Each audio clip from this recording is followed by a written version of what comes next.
تو and we started doing that and literally میں آپ کو بتاتی ہوں ہم سب کے کریئرز بہت اٹھے because we really started supporting. جب کوئی نہیں ہوتا تھا کہیں پہ تو وہ باقی لڑکیاں باقی عورتیں اس کو سپورٹ کرتی تھیں, اس کو اٹھاتی تھیں. تو وہ یہ آسٹریلیا میں بھی تھا. پاکستان میں آپ نے پوچھا کیا ڈفرینس ہے, تو وہ میں آپ کو یہ بتاؤں گی کہ پاکستان میں تھوڑا سا یہ جو ہے نا, آسٹریلیا میں اگر آپ میرڈ ہیں اور اگر آپ کہتے ہیں میں اویلیبل نہیں ہوں اور آپ کہتے ہیں کہ I am not interested, people understand, people respect that. ٹھیک ہے, لوگ دے گیو یو. میں سیلز میں تھی, میں بہت سینئر ہو گئی, میں بہت زیادہ ٹریول کرتی تھی, پوری دنیا ٹریول کرتی تھی, یو ایس بہت زیادہ جاتی تھی, کسٹمرز کو انٹرٹین کرتی تھی, ڈنرز پہ لے کے جاتی تھی, مگر کبھی یہ نہیں ہوتا تھا کہ کوئی سب کو پتا ہے I'm not available, I'm married, I'm not available like that. Pakistan میں جب یہی چیز ہوتی ہے نا, پاکستان میں بھی ظاہر ہے کارپوریٹ میں ہے, آئی ٹی میں ہے, وہاں پہ ہے ہی male, like it's a male dominated culture, بہت کم عورتیں ہیں ادھر. تو جب آپ وہی چیز, I'm frank, میں تو آرام سب سے اچھی طرح سے بات کرتی ہوں, سب کو جو ہے وہ انوالو کرتی ہوں. تو جب آپ یہاں پہ اس کلچر میں کرنا شروع کرتے ہیں, فوراً لوگوں کو یہ رائٹ کہ پاکستان میں جو چیلنجز ہیں وہ ڈفرینٹ ہے. تھینک یو سو مچ. یہی میں آپ لوگ کو بتاتی چلوں کہ ہمیں مسرت مصباح آپا نے بھی جوائن کیا ہے. السلام علیکم. وعلیکم السلام. کیسی ہیں آپ؟ ویلکم ٹو میری سہیلی. بہت شکریہ, میں بالکل ٹھیک ہوں, آپ خیریت سے ہیں؟ جی جی اللہ کا شکر. یہ بتائیے مسرت آپا, آج ہم لوگ ڈسکس کر رہے ہیں ورک پلیس پہ جو خواتین کو چیلنجز ہیں, جو ایشوز آ رہے ہیں, جو وہ بہت سے جیسے کہتے ہیں ہراسمنٹ بھی آ جاتی ہے, یا مینٹل سائیکولوجیکل ایشوز بھی آ جاتے ہیں, بہت سے چیلنجز ہیں. اوور آل ہم سب کو ہی ڈسکس کر رہے ہیں. تو آپ تو خود ماشاء اللہ آئرن لیڈی ہیں, مثال ہے ہم سب کے لیے, اسپیشلی پاکستانی عورتوں کے لیے. تو آپ نے کیا کبھی خود جینڈر ڈسکرمنیشن, کوئی ایسے ورک پلیس ایشوز خواتین سے متعلق فیس کیے پرسنلی؟ جی میں نے ابھی سنا جس بچی کا آپ بات کر رہی تھیں, اور ان کا ایک لفظ مجھے جو سمجھ میں آیا وہ تھا اویلیبلٹی. جی کہ جو خواتین کام کرتی ہیں, اور دیکھیے ڈفرینٹ سیکٹرز ہوتے ہیں نا, اس میں اب گورنمنٹ کے سیکٹرز کو بھی لے لیجئے آپ, جو کمرشل سیکٹرز ہوتے ہیں, ملٹی نیشنل سیکٹرز ہوتے ہیں, وہاں پہ خواتین کو ایک کموڈیٹی کے طور پہ دیکھا جاتا ہے. مستنصر حسین تاڑر صاحب جو تھے, ان کا ایک بہت پیارا تھا, انہوں نے لکھا تھا کہ ایک اکیلی عورت جو ہے وہ موقع نہیں بلکہ ذمہ داری ہوتی ہے. تو میں یہ سمجھتی ہوں کہ وہ بچی یا وہ خاتون یا عورت جو کہیں پر بھی کام کرتی ہے, وہ ہماری یعنی ہمارے میل لوگوں کی, ہماری جو کلچر ہے اس میں وہ ایک ذمہ داری ہوتی ہے. اور ذمہ داری کا ہرگز یہ مطلب نہیں ہے کہ خواتین جو ہے اس کا فائدہ اٹھانا شروع کر دیں. اپنی ذمہ داری احسن طریقے سے نبھائیے اور پھر اپنے حق کے لیے ڈٹ جائیے. اب ہوتا کیا ہے کہ اگر وہ انٹیمیڈیٹ ہو جاتی ہوں, اگر ان کو کوئی کامنٹ جو ہے وہ چبھتا ہے, تو وہ بولتی اس لیے نہیں ہے کہ میں یہاں پر خالی ایک ہوں یا ہم لوگ 4 ہیں اور یہاں پہ ہمارے ارد گرد 10 لوگ ہیں تو ہماری آواز دب جائے گی. ایسا نہیں ہوتا ہے. آواز اٹھانے کا بھی ایک طریقہ ہوتا ہے, اور اس طریقے کو وہ جس طرح کہا جاتا ہے نا کہ when you are in Rome you live like Roman. تو اس لیے آپ کو دیکھنا پڑتا ہے کہ آپ کا وہ کلچر جہاں پر آپ کام کر رہی ہیں وہاں پہ کس قسم کی سوچ پرویل کر رہی ہے, کیا چیز پریویلنٹ ہے.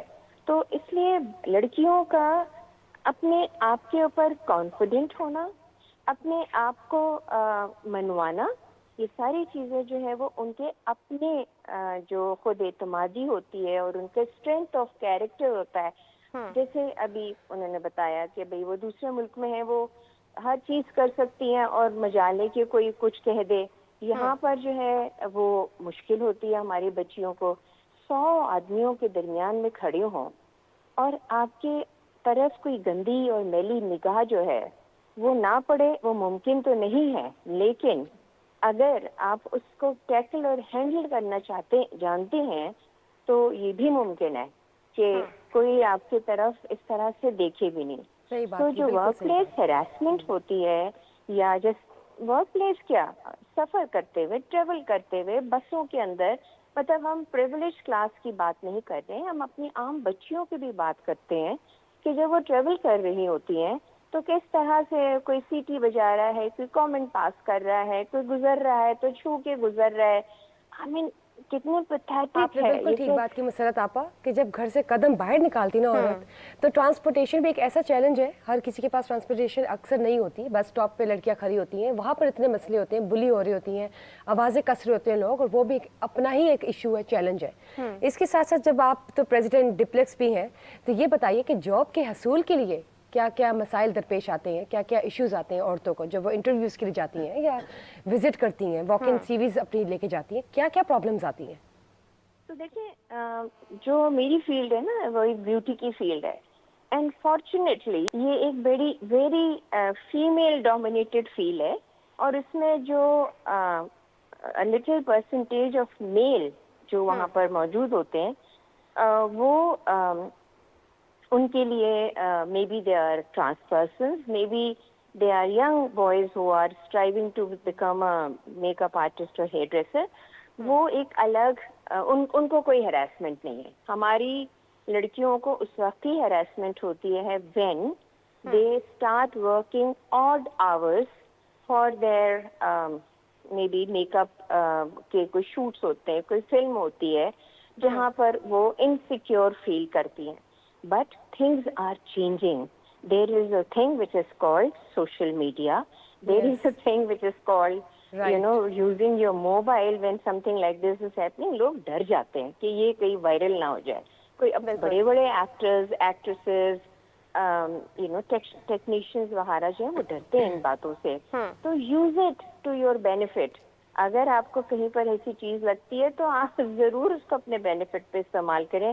آپ کو ڈرنے کی ضرورت نہیں ہے. اچھا, یہ آپ نے بہت پیاری بات کی ہے کہ آپ اپنی سیکیورٹی کے لیے آپ اپنا فون بھی یوز کر سکتے ہیں. ایک اور بہت کامن مسئلہ یہ ہے کہ اکثر ایک ڈفرینس آ جاتا ہے کلاس میں. کچھ لڑکیاں ایسی ہیں جن کی فیملیز الاؤ نہیں کرتی ہیں کہ وہ ماڈرنزم کو پروموٹ کریں, لیکن ان کے آفیسز میں یہ ریکوائرمنٹ ہوتی ہے کہ they have to balance a dress code. اسی طرح کچھ لڑکیاں جو ذرا تھوڑی زیادہ ماڈرن ڈریسنگ میں آتی ہیں ان کو دیکھ کر وہ لڑکیاں کمپلیکس کا شکار ہو جاتی ہیں. تو اس حوالے سے آپ کو کیا ڈریس کوڈ رکھنا چاہیے جسے آپ فارمل بھی لگیں اور آپ ججمنٹ کا شکار بھی نہ ہو؟ میں نے بہت سی بچیوں کو حجاب میں اور بہت خوبصورت طریقے سے ڈریس اپ ہوتے ہوئے بھی دیکھا ہے. So I think again boils down to one thing کہ آپ کے اندر خود کتنا کانفیڈینس ہے. اب آپ جس جگہ پہ کام کر رہی ہیں وہاں پہ آپ کرسمس ٹری بن کر چلی جائیں, کیونکہ آپ ایک ایسی کلاس سے تعلق رکھتی ہیں جہاں پر آپ کو بھی سینس نہیں ہے, ٹھیک ہے, کہ آپ نے کیا پہننا ہے, جھالے, جھمکے, بیل باٹم اور what ever. But with the passage of time, the girls do learn. And if they don't, I think سب سے آسان حل یہ ہوتا ہے کہ جہاں پر ان کو یہ جابس ملتی ہیں in any office, multi national وغیرہ وغیرہ, وہاں پہ 2 یا 3 دن کی پرسنل گرومنگ کی classes should be arranged by the company. کہ جی اس ڈریس کوڈ کو نظر میں رکھتے ہوئے آپ کی جو ریکوائرمنٹ ہے, جیسے میں فل سلیوز پہنتی ہوں, میں گلا بڑا نہیں پہن سکتی ہوں, مجھے اپنا ہیڈ کور کرنا ہے. سو وہ company it onus shifts on them to provide a dress code for all the categories of their working ladies.